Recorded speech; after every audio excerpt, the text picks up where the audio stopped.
Hello everyone, good morning. I am Shah Mishra and I am delivering this lecture from the platform of Colonel Roy Defence Academy. We are with a crash course of NDA for 2023 April. We are going to discuss all the maths topic of NDA from this platform within 3 to 4 months. So we are going to discuss the maths question paper of NDA. This is crash course for both Hindi medium and English medium. So we are going to discuss in both the languages, that is we are going to discuss it in bilingual. Okay. तो आज हम लोग यहाँ पे discuss करने वाले हैं आपके सामने सबसे पहले एनडीए का सिलेबस क्या है और सबसे ज़्यादा बच्चों के साथ समस्या ये 11th और 12th के बच्चों के साथ समस्या ये कि सर बोर्ड्स भी करें एनडीए भी करें तो करें कैसे। मेन समस्या तो यही है। तो इन सारी समस्याओं का हल है हमारे पास और हम आप चाहते हैं कि आप एनडीए भी क्रैक करें, बोर्ड एग्ज़ाम भी क्रैक करें। बोर्ड एग्ज़ाम तो क्रैक करना अनिवार्य है, नहीं तो एनडीए कैसे देंगे। चलिए, तो हम सबसे पहले डिस्कस करेंगे कि एनडीए के मैथमेटिक्स में सबसे ज़्यादा समस्या होती है एनडीए के बच्चों को कि मैथ्स कैसे समझा जाए, कैसे किया जाए। तो हम मैथ्स के पेपर का थोड़ा एनालिसिस करना चाहते हैं। तो एनडीए की जो मैथ्स का पेपर होता है, मैथ्स का जो पेपर होता है उसमें टोटल 120 क्वेश्चंस आते हैं, 120 क्वेश्चंस। और ये पेपर जो होता है टोटल 300 मार्क्स का होता है। आपके पास टाइम होता है 2.5 आवर्स, 2.5 आवर्स, 2 आवर्स 30 मिनट्स आपके पास समय होता है। और आप इस पेपर में both 11th and 12th, both 11th and 12th दोनों आपको कवर करना पड़ता है। आप मान के चलिए कि 45% 11th से आता है और 55% 12th से आता है। अब इसका ज़रा पेपर का एनालिसिस करते हैं कि क्या क्या पढ़ना है, क्या क्या नहीं पढ़ना है।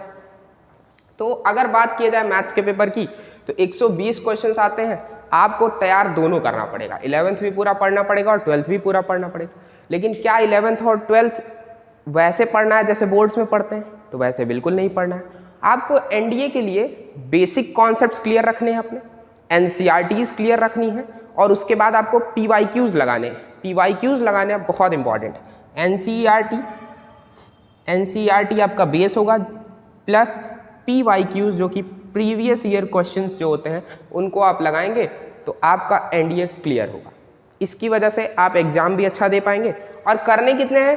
120 क्वेश्चंस में आपको 70+ क्वेश्चंस का टारगेट लेके चलना है कि 70+ क्वेश्चंस आपके करेक्ट हो गए तो एनडीए में आपका सिलेक्शन कोई रोक नहीं सकता। ठीक है। So today we are going to start a chapter called set. सबसे पहला चैप्टर होता है सेट। अगर सेट आपको समझ में आ गया, रिलेशन आपको समझ में आ गया, फंक्शन आप समझ में आ गया तो आपका कैलकुलस का जो बेस है वो तैयार हो जाएगा।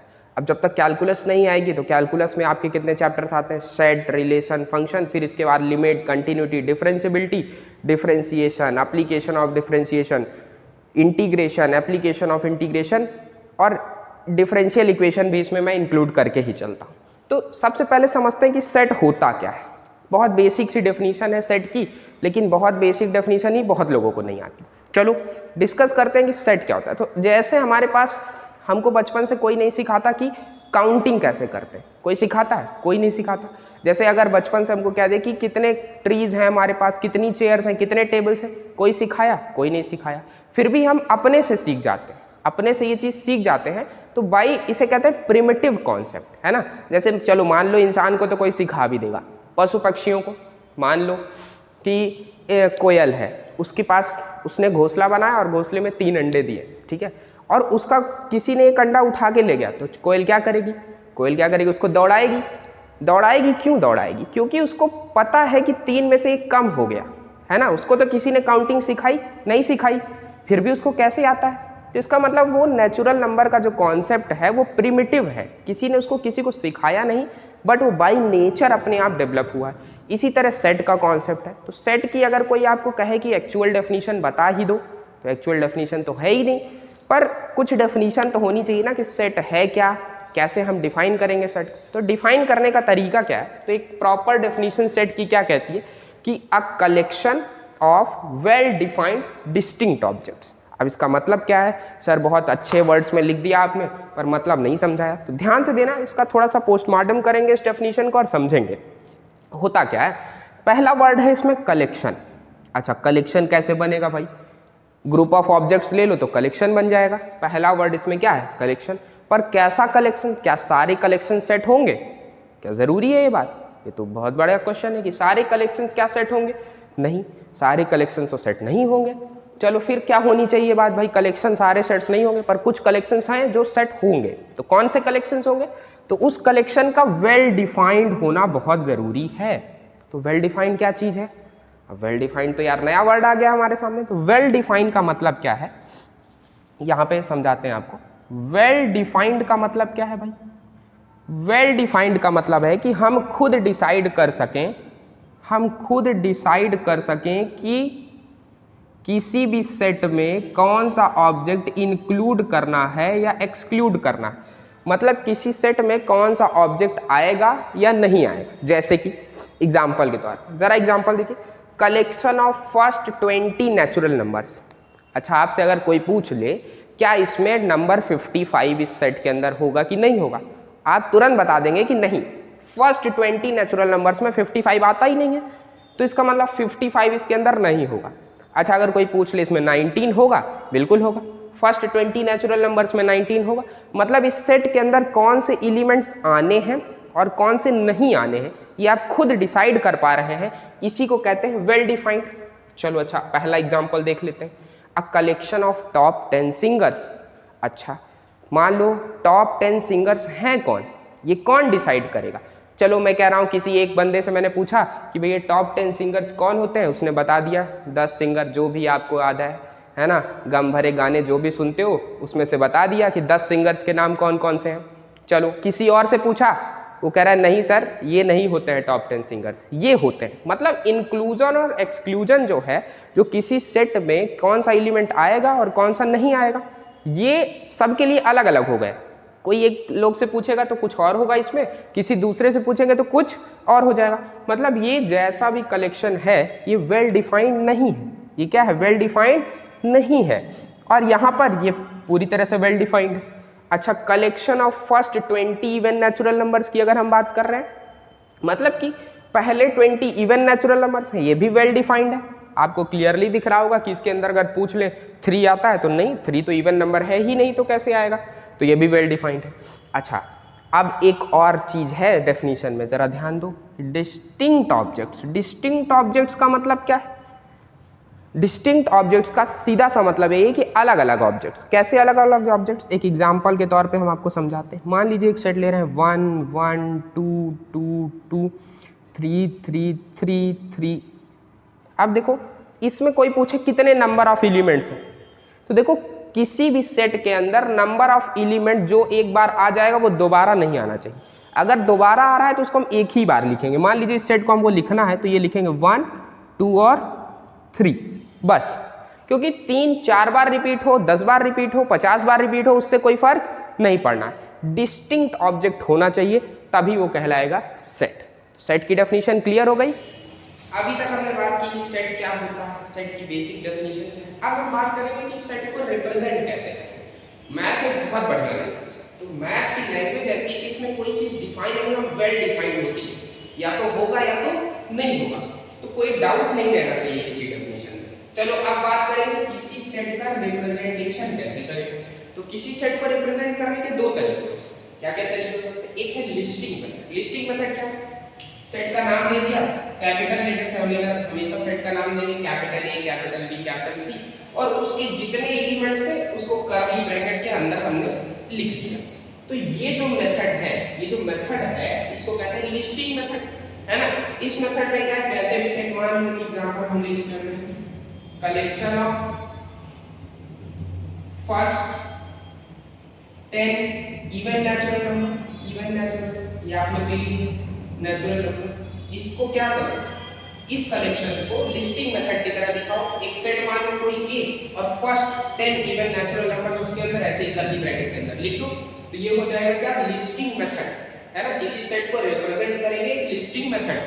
अच्छा, अब दूसरा मेथड क्या है? अच्छा, ऐसे तो बहुत हो गया, मान लो मैं 10 की जगह 50 लिख देता, 100 लिख देता, 200 लिख देता, तब तो आपको लिखते लिखते दिन गुजर जाता आपका, है ना। सुबह से लिखने बैठे, शाम हो गई, बाकी काम छोड़ के बैठे। तो अब क्या करेंगे, इसके लिए दूसरा तरीका है, मैथ्स वाले बहुत होशियार हैं, क्या करते हैं शॉर्ट में लिखेंगे, ज़्यादा लिखते नहीं। तो उन्होंने क्या किया कि भाई ऐसा करते हैं कि उसको थोड़ा छोटे तरीके से लिखते हैं, कितना भी बड़ा सेट हो उसको हम छोटे तरीके से लिखते हैं, उसको कहेंगे सेट बिल्डर में। सेट बिल्डर में क्या, सेट का नाम वही है, इसके अंदर एक एलिमेंट है x, अब x की कुछ प्रॉपर्टी, x को क्या कहती है, x की प्रॉपर्टी क्या है, x बिलोंग्स टू, इस सिंबल को कहते हैं belongs to, x belongs to, ये क्या है नेचुरल, x कहाँ का नंबर है, नेचुरल नंबर, ये बात तो क्लियर। और कह रहा है कि x कहाँ से कहाँ तक, 1 से लेकर के 5 तक, 1 से लेकर के 5 तक है। इसका मतलब कि जो है अब इसके अंदर कितने एलिमेंट्स होंगे, नेचुरल नंबर 1 से 5 तक 5 ही होते हैं, सबको पता है। अगर मैं इसको 1 से 100 कर दूं तो 100 हो जाए, 1 से 200 कर दूं 200 हो जाए। अगर यही लिख देता x belongs to natural number और x is an even natural number, ये लिख देता और लिख देता 1 से 100 तक, तब भी आप लिख लेंगे। इसका एक एग्जांपल ले लिया, सेट a, x a के अंदर एक एलिमेंट है x, x की प्रॉपर्टी क्या है कि x नेचुरल नंबर में है, x एक इवन है और x क्या लेस देन 100। अब आप इसको लिख सकते हैं आराम से कि x लेस देन 100 है, एक इवन नंबर है, नेचुरल नंबर है, इवन नेचुरल नंबर है जो कि लेस देन 100। तो कितने एलिमेंट्स होंगे आप खुद काउंट कर सकते हैं, और इसके जितने भी एलिमेंट्स हैं उनको हम इस लिस्टिंग मेथड में भी लिख सकते हैं। तो अगला टॉपिक जो हमारा है वो यही है कि सेट बिल्डर फॉर्म से हम लिस्टिंग फॉर्म में कैसे बदलें या लिस्टिंग मेथड से सेट बिल्डर फॉर्म में कैसे बदलें, इसको हम डिस्कस करेंगे अब आगे। चलिए एग्जांपल से हम समझेंगे कैसे सेट बिल्डर फॉर्म को लिस्टिंग मेथड में कन्वर्ट। देखिए एक सेट लिया जिसके अंदर एलिमेंट क्या है n, और n किसमें बिलोंग कर रहा है, r क्या है रियल नंबर, r क्या है रियल नंबर, और इसका फॉर्म क्या है n/n+1, और n कहां से कहां तक है, 1 से 10 तक। तो अगर हमको दिखाना है कि इसमें कितने एलिमेंट्स होंगे या हम इसमें क्या क्या एलिमेंट्स हैं उसको हम लिस्टिंग मेथड में लिखना चाहते हैं, तो बहुत आसान, n की वैल्यू 1 से 10 तक है, n की जगह 1 रखो, 2 रखो, 3 रखो, 4 रखो, ऐसे 10 तक रखते चले जाओ और जो भी एलिमेंट्स मिलेंगे उसको हम डायरेक्टली लिख सकते हैं। जैसे कि n की जगह अगर 1 रखोगे तो 1/2 मिलेगा, 2/3 मिलेगा, 3/4 मिलेगा, 4/5 मिलेगा, ऐसे ही कहाँ तक मिलेगा 10/11 तक मिलता चला जाएगा। अब आप लोग के लिए होमवर्क ये है, होमवर्क क्या है कि इसको सॉल्व करें तो नंबर ऑफ एलिमेंट्स कितने होंगे इसमें बताना है, नंबर ऑफ एलिमेंट्स कितने होंगे, और नंबर ऑफ एलिमेंट्स को क्या कहते हैं, किसी भी सेट के जो नंबर ऑफ एलिमेंट्स होते हैं उनको कहते हैं कार्डिनैलिटी ऑफ द सेट। क्या कहते हैं, कार्डिनैलिटी ऑफ द सेट।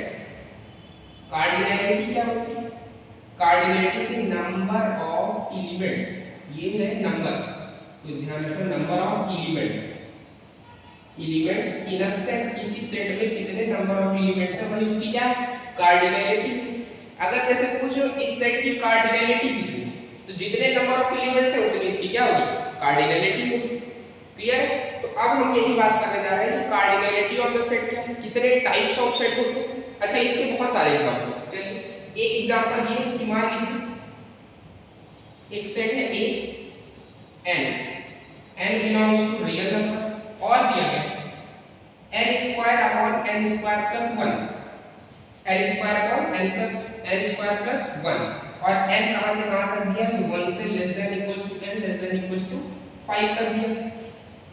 अब इसके एलिमेंट्स कौन कौन से होते हैं, तो n की जगह 1 रखिए, 2 रखिए, 1 रखेंगे तो क्या आएगा 1 अपॉन 1 प्लस 1 2 आ जाएगा, 2 रखेंगे तो 4 अपॉन 5 मिलेगा, 3 रखेंगे तो 9 अपॉन 10 मिलेगा, 4 रखेंगे तो 16 अपॉन 17 मिलेगा, 5 रखेंगे 25 अपॉन 26 मिलेगा। तो इस तरीके से इसके सारे एलिमेंट्स निकालते हैं, जितने n जहां से जहां तक जाएगा उतने ही नंबर ऑफ एलिमेंट्स होंगे। जैसे यहाँ पर n 1 से 10 गया था 10 नंबर ऑफ एलिमेंट्स, यहाँ n 1 से 5 जा रहा तो 5 नंबर ऑफ एलिमेंट्स होंगे, तो वही इसकी क्या हो जाएगी कार्डिनैलिटी होगी।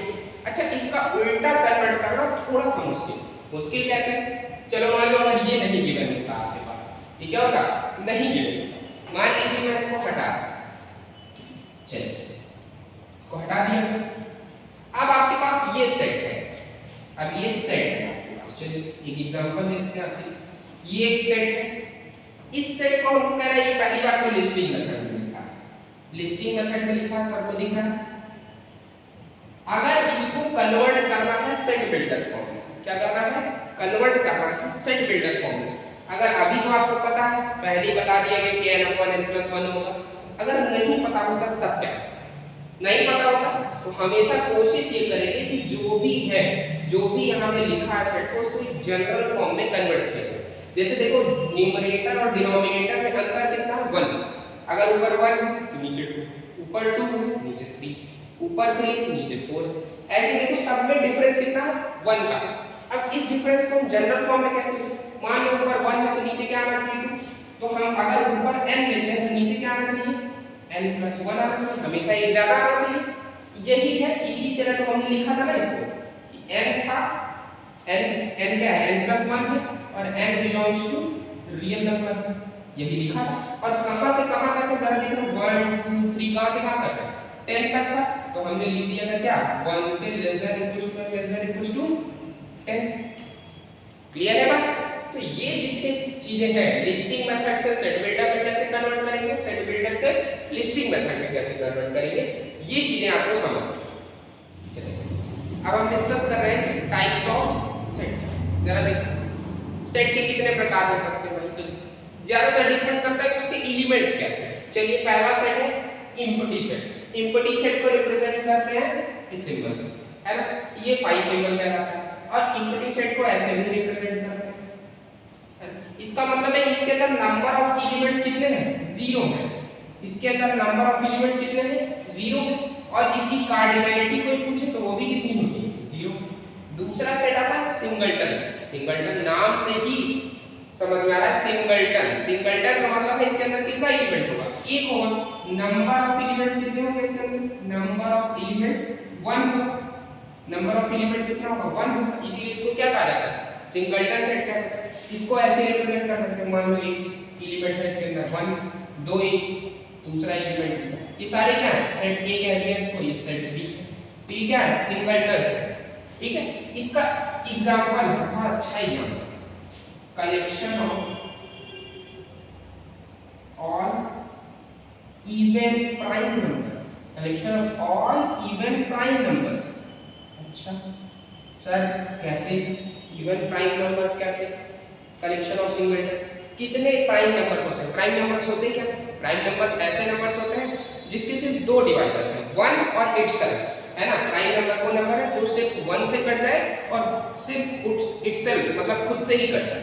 तो collection of all even prime number, ऐसा कौन सा नंबर है जो इवन भी है और प्राइम भी। तो ऐसा एक ही नंबर है 2, ऐसा एक ही नंबर है 2।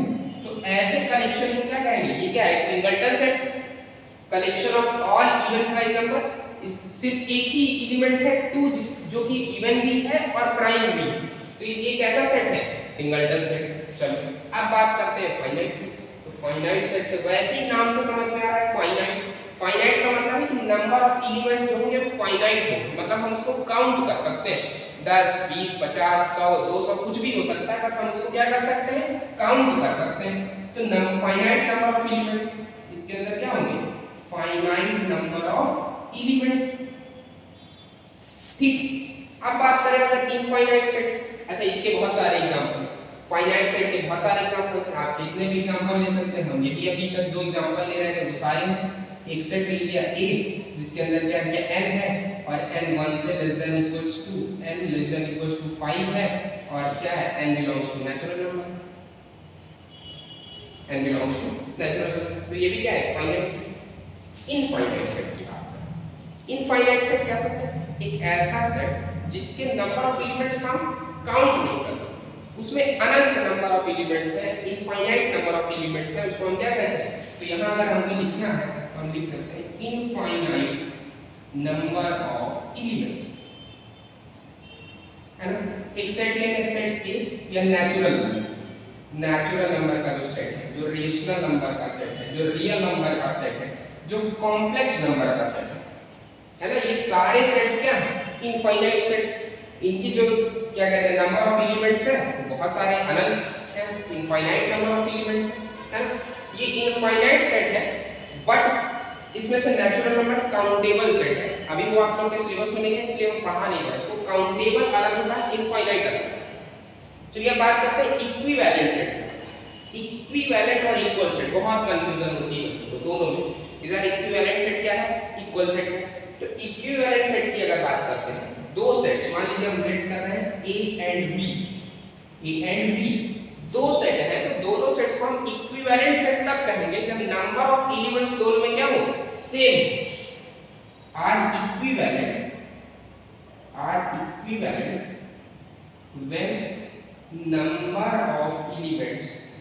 when number of elements in both the sets are equal,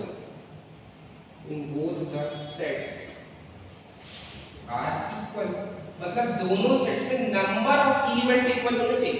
जरूरी नहीं कि वो सेम एलिमेंट्स हैं या अलग एलिमेंट्स हैं। जैसे एक सेट ले लिया जिसमें कहते हैं A B C D E है, 5 एलिमेंट्स हैं A B C D E, और दूसरा सेट बी ले लिया जिसमें कह रहा है 1 2 3 4 5, 5 एलिमेंट्स दोनों में है, तो दोनों सेट कैसे कहलाएंगे, इक्विवेलेंट सेट कहलाएंगे। नंबर ऑफ एलिमेंट्स सेम होने चाहिए। अब वो एलिमेंट्स क्या है ये जरूरत नहीं है हमको जानने की, अब उसके लिए है इक्वल सेट्स। अगर वो जानना है कि दोनों नंबर ऑफ एलिमेंट्स इक्वल है कि नहीं है, नंबर ऑफ एलिमेंट्स इक्वल है और जो एलिमेंट्स हैं वो भी बराबर है, तो वो सेट्स कहलाते हैं इक्वल सेट। ये सेट कैसा है, नंबर ऑफ एलिमेंट्स क्या हो, नंबर ऑफ एलिमेंट्स तो इक्वल हो ही, नंबर ऑफ एलिमेंट्स इक्वल हो एंड सेम हो, और सेम एलिमेंट्स होने चाहिए। एंड क्या होने चाहिए, सेम एलिमेंट्स होने चाहिए दोनों में। जैसे सेट ए है, अगर 3 एलिमेंट्स का सेट बी है, तो ये दोनों सेट इक्वल सेट होंगे क्योंकि इसमें नंबर ऑफ एलिमेंट्स भी सेम है और दोनों सेट के एलिमेंट्स सेम है। इसमें 1 2 3 है, इसमें भी 1 2 3, तो ये दोनों कैसे सेट्स हैं, इक्वल सेट्स।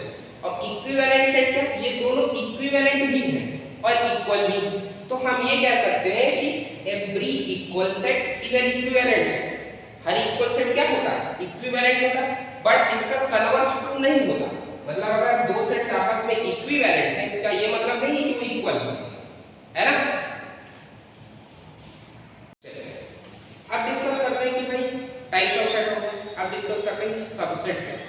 बहुत इंपॉर्टेंट टॉपिक है, बहुत ज्यादा क्वेश्चंस आते हैं इसमें से। सबसेट क्या है, कोई दो सेट है, हमारे पास कोई दो सेट है, सेट ए और सेट बी, कोई दो सेट, हम कहेंगे कि ए सबसेट होता है बी का। ये सिंपल जो है सबसेट का, तो ए सबसेट है बी का इफ यदि ए का जो हर एलिमेंट है वो बी में आ जाए, ए का हर एलिमेंट किसमें आ जाए, बी में आ जाए, और बी सबसेट हो ए का if each element of B is in A, मतलब बी का जो भी एलिमेंट है वो सब ए में आ गया। जैसे एग्जांपल के तौर पर ज्यादा क्लियर होता है, ए एक सेट है ये जिसमें 5 एलिमेंट्स हैं, बी सेट है जिसमें 2 और 4, सी एक सेट है 1 3 8 5। चलो, क्या बी के जितने भी एलिमेंट्स हैं वो ए में है दिख रहे हैं भाई, 2 और 4 है तो 2 और 4 इसमें भी। तो इसका मतलब हम कह सकते हैं कि जो बी सेट है, जो बी सेट है वो क्या है, सबसेट है ए का। बी क्या है, सबसेट है ए का। और अगर बात करें सी सेट की, सी सेट 1 3 और 5 ये सारे एलिमेंट्स किसमें है, ए में, तो इसका मतलब सी भी क्या है, सबसेट है ए का। अच्छा अब बताओ, अगर ऐसा हो जाए ए सबसेट हो जाए बी का, बी सबसेट हो जाए ए का, मतलब if A is subset of B and B is subset of A, तब क्या हो जाए, ए भी बी का सबसेट हो जाए, बी ए का सबसेट हो जाए। इस केस में हम कहेंगे this implies and implied by A बराबर बी, मतलब दो सेट्स आपस में इक्वल है, ए और बी आपस में इक्वल है, इसका मतलब है ए सबसेट है बी का और बी सबसेट है ए का।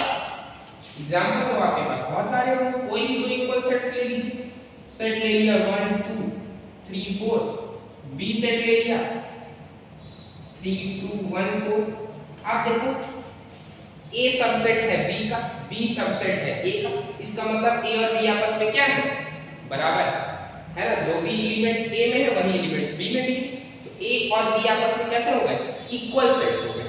अच्छा, सबसेट की बात कर रहे हैं तो टाइप्स ऑफ सेट पढ़े।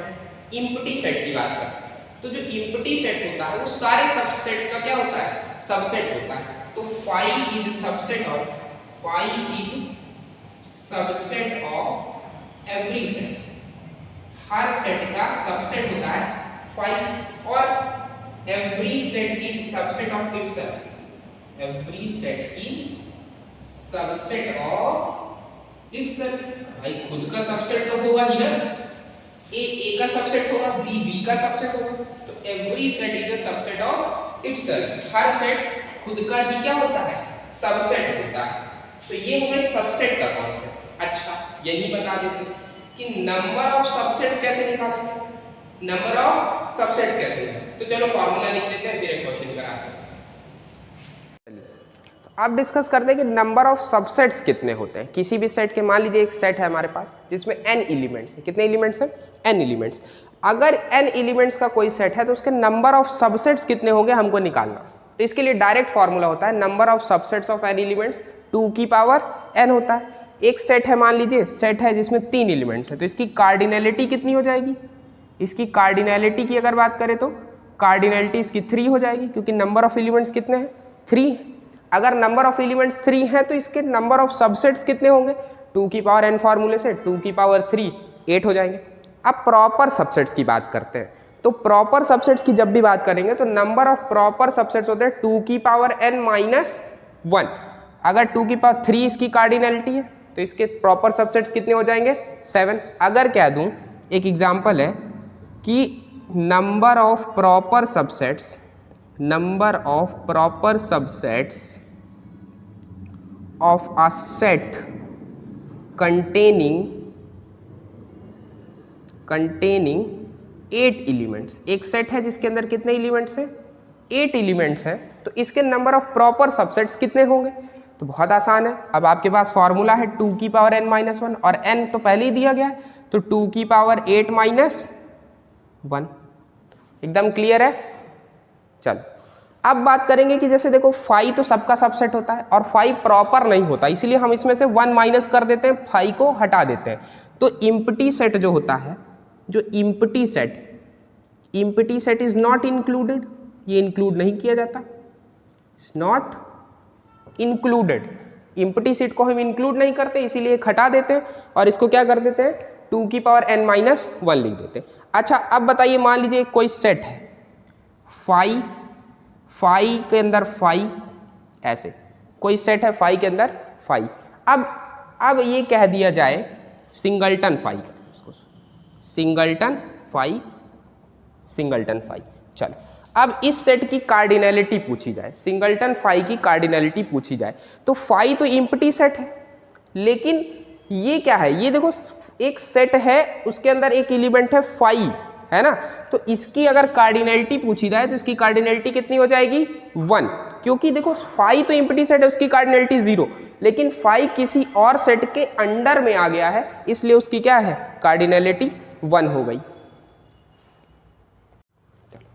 एक एग्जांपल लेते हैं, आपका कॉन्सेप्ट और क्लियर करते हैं, क्या होता है सबसेट, क्या होता है इक्वल सेट, क्या होता है इक्विवेलेंट सेट। तो 2 सेट हैं हमारे पास, 2 सेट हैं हमारे पास। सेट ए है जिसमें 3 एलिमेंट्स हैं 1 2 और 3। सेट बी है जिसके अंदर कह रहा है x belongs to r x² minus 2x plus 1। ठीक, x r का एलिमेंट है और ये क्वाड्रेटिक इक्वेशन है। ठीक है, इसको सॉल्व करेंगे, quadratic equation this is equal to 0 गिवन। अब बताओ भाई, ये दोनों सेट्स इक्वल सेट्स हैं, इक्विवेलेंट सेट हैं, ए सबसेट ऑफ बी है या बी सबसेट ऑफ बी। अच्छा सबसे पहले तो ऐसे ही कुछ क्वेश्चंस कर लेते हैं, बिना देखे कुछ ऑप्शंस काट देते हैं। देखो इसमें कितने एलिमेंट्स हैं, 3 एलिमेंट्स हैं। ये क्वाड्रेटिक इक्वेशन है, सॉल्व करोगे तो x के 2 ही रूट मिलेंगे, इसका मतलब इसकी कार्डिनैलिटी कितनी होगी 2 होगी। तो देखो ध्यान से देखो 2 होगी, इसकी कार्डिनैलिटी 3, तो इसका मतलब इक्विवेलेंट सेट नहीं हो सकते। इक्विवेलेंट नहीं होंगे तो इक्वल सेट भी नहीं हो सकते, नंबर ऑफ एलिमेंट्स। अच्छा एक ही पॉसिबिलिटी है, ए सबसेट हो सॉरी बी सबसेट हो जाए ए का। ए में 3 एलिमेंट्स हैं, बी में 2 एलिमेंट्स हैं, तो ए कभी बी का सबसेट नहीं हो सकता। मतलब क्या नहीं हो सकता, ए कभी बी का सबसेट नहीं हो सकता, ए सबसेट ऑफ बी नहीं हो सकता। बी सबसेट ऑफ ए होगा कि नहीं होगा, ये हम डिस्कस करते हैं कि बी सबसेट ऑफ ए होगा कि नहीं। तो इसके रूट्स निकाल लेते हैं, इसके क्या निकाल लेते हैं, रूट्स निकाल लो। अगर ये रूट्स जो है, ये रूट्स अगर इस क्या हो जाए, मान लो इसके रूट्स निकालते हैं, x² माइनस 2x प्लस 1 बराबर 0। इसके रूट्स निकालो, हमें फॉर्मूला पता है, x बराबर कितना होता है -b plus minus under root of b² minus 4ac upon 2a। यहाँ से रूट्स निकालिए। अब अगर रूट्स क्या होते हैं, जो भी रूट्स आएंगे अगर इसके सबसेट्स आते हैं तो हम कह देंगे बी सबसेट ऑफ ए हो जाएगा। क्लियर है बात? चलो ये क्वेश्चन आप लोग खुद से ट्राई करिए। That's the end of the first lecture, और हम इसके बाद कंटिन्यू करेंगे यही सेट थ्योरी के आगे क्वेश्चंस और PYQs डिस्कस करेंगे कि हम एनडीए में क्या क्या क्वेश्चंस आए हुए हैं 2014 से लेकर के अभी तक जितने क्वेश्चंस हैं, एक क्लास रखेंगे जिसका हम PYQs जिसमें डिस्कस करेंगे। Thank you.